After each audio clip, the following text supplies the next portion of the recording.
चार लोग ठीक हैं, एक व्यक्ति गड़बड़ है, तो उस एक व्यक्ति की वजह से एक अनार 100 बीमार। जो घर में बड़ा पुत्र है, श्राद्ध कर्म आदि आदि इत्यादि कर्म उसके लिए एसेंशियल है। बेटियों का विवाह होगा, भांजे भांजियों को कुछ देना होगा कल को, तो कौन देगा इतना सारा? भावनाएं किसकी वो हैं, कौन इमोशनल है,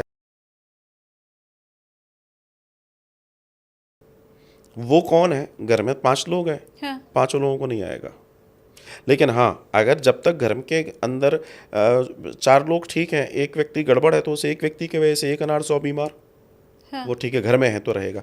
लेकिन आप ध्यान रखना, जब ये उतरता है तो सबसे पहला कारण होता है कि बड़े पे उतरेगा। जो घर में बड़ा है ना, हाँ। उसके ऊपर। अच्छा, बड़े के ऊपर क्यों आता है? इसके पीछे रीज़न है।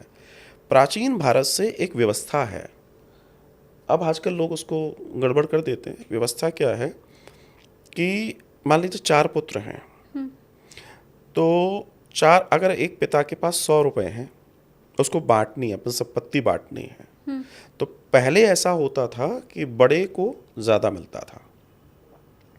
मान लीजिए सबके पार्ट में 5 हिस्से अगर उन्होंने करे तो 200-200 रुपये, 100-100, 20-20 रुपये आए 100 में से। लेकिन इनको 18-18 करके, या इनको 15-15 करके, या इनको 17-17 करके देगा वो चार को। उसका रेस्ट अमाउंट बढ़ा देगा बड़े को। अब बड़े को क्यों बढ़ा देगा?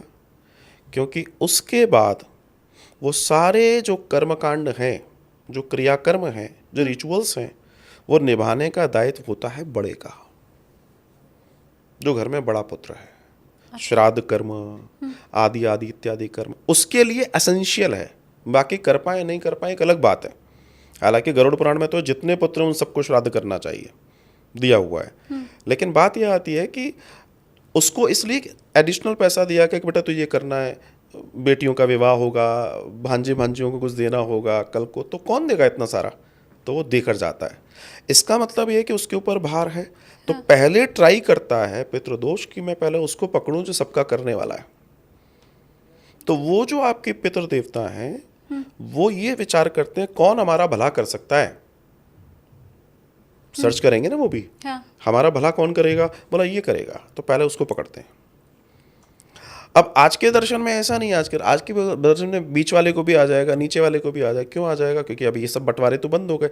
अब वो क्या देखते हैं? अब वो देखते हैं सॉफ्ट हार्टेड व्यक्ति कौन है, भावनाएं किसकी वो हैं, कौन इमोशनल है, कौन सबके लिए सोच रहा है, कौन सबके लिए करने वाला है, कौन भावुक है, कौन सबकी सुनता है। तो पितृ उसी को पकड़ते हैं, भैया तू